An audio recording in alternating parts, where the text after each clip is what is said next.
Bigfoot, the elusive legend of the forests, the mysterious creature that has captivated our imagination for generations. But have you ever stopped to think about what it's actually like for Bigfoot? Imagine a day in the life of this hairy giant, always on the run, shrouded in mystery and misunderstood by the masses. Today we're diving into the hairy truth of why it really sucks to be Bigfoot. Picture this, a lush, dense forest stretching as far as the eyes can see, the hide-and-seek champion of wilderness habitats. This is where Bigfoot, the master of hideouts, calls home. But life in the shadows isn't all it's cracked up to be. Always lurking, always sneaking around like a furry ninja, avoiding the watchful eyes of curious humans. Constantly ducking between trees, squeezing through tight spots, never getting a moment's rest without the threat of a phone-wielding camper snapping a blurry attempt at proving his existence. Talk about living a life under constant pressure. Being mythical sounds glamorous, right? Spoiler alert, it's not. Imagine carrying the weight of 1,000 legends while people either doubted you entirely or saw you as a threat. Humans debate your existence in TV specials, podcasts, and conspiracy theory forums. Meanwhile, you're just trying to live your best life. With each snap of a twig, you're reminded there's a whole network of skeptics and believers fixated on your next move. Some days, it's hard not to think the real feat isn't hiding from humanity, but putting up with its bizarre fascination. With great invisibility comes great loneliness. Bigfoot might be able to blend into the trees, but socializing is, well, non-existent. Picture spending all your days solo, no Friday night pizza parties or Sunday brunches. Just you, some wild berries, and maybe the occasional long-distance wave to a passing eagle. And let's face it, it's hard to swipe right when everyone thinks you're a myth.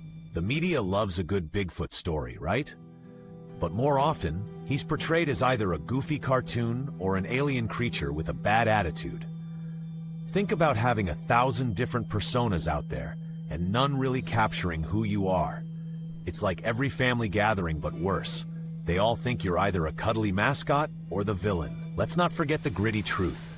Living in the wild isn't the fairy tale adventure it seems. Every day, Bigfoot faces the harsh realities of finding enough food to keep that legendary physique going. There's no Uber Eats in the forest, that's for sure. It's a scavenger's life, foraging for berries or tracking down a squirrel or two. And when it rains, forget about it. He has to put up with wet hair days that last longer than a monsoon. Ever tried drying off a full-body fur with the wind as your only hairdryer? Exactly. The infamous human encounters. It's when Bigfoot comes the closest to being featured on next week's episode of Caught on Camera. With every encounter, Bigfoot gets a first-hand experience of his own adrenaline-fueled thriller, complete with heart-pounding chases and awkward escape attempts. It's like a surprise birthday party you never wanted, constantly finding yourself center stage when you'd much rather be in the green room. The nightmare scenario? Capture. For Bigfoot, this isn't just a fleeting thought, but a real fear. The idea of ending up in a lab or zoo, poked and prodded by scientists eager to uncover his mysteries, is terrifying. The thought of going from the king of hide-and-seek to a permanent exhibit is enough to keep anyone up at night. Imagine a typical day, rising with the dawn, moving silently through the misty mornings, ever alert, ears pricked for any sign of intrusion. Always scanning, always ready to vanish. Sleep comes only with the safety of darkness, a blanket of night that offers the comfort of anonymity. Yet, even then, Bigfoot dreams of simpler times, like maybe being a mascot for the local lodge instead. So there you have it, a glimpse into the hairy life of Bigfoot. Not quite the glamorous lifestyle you might imagine. Next time you set foot in the woods, take a moment to appreciate your own life, human quirks and all. While the myth of Bigfoot might be a charming adventure for us, for him it's just another day in the relentless cycle of hide and seek. Perhaps we should all aspire to live with a bit of Bigfoot's resilience while enjoying our freedom from fame's fuzzy shackles.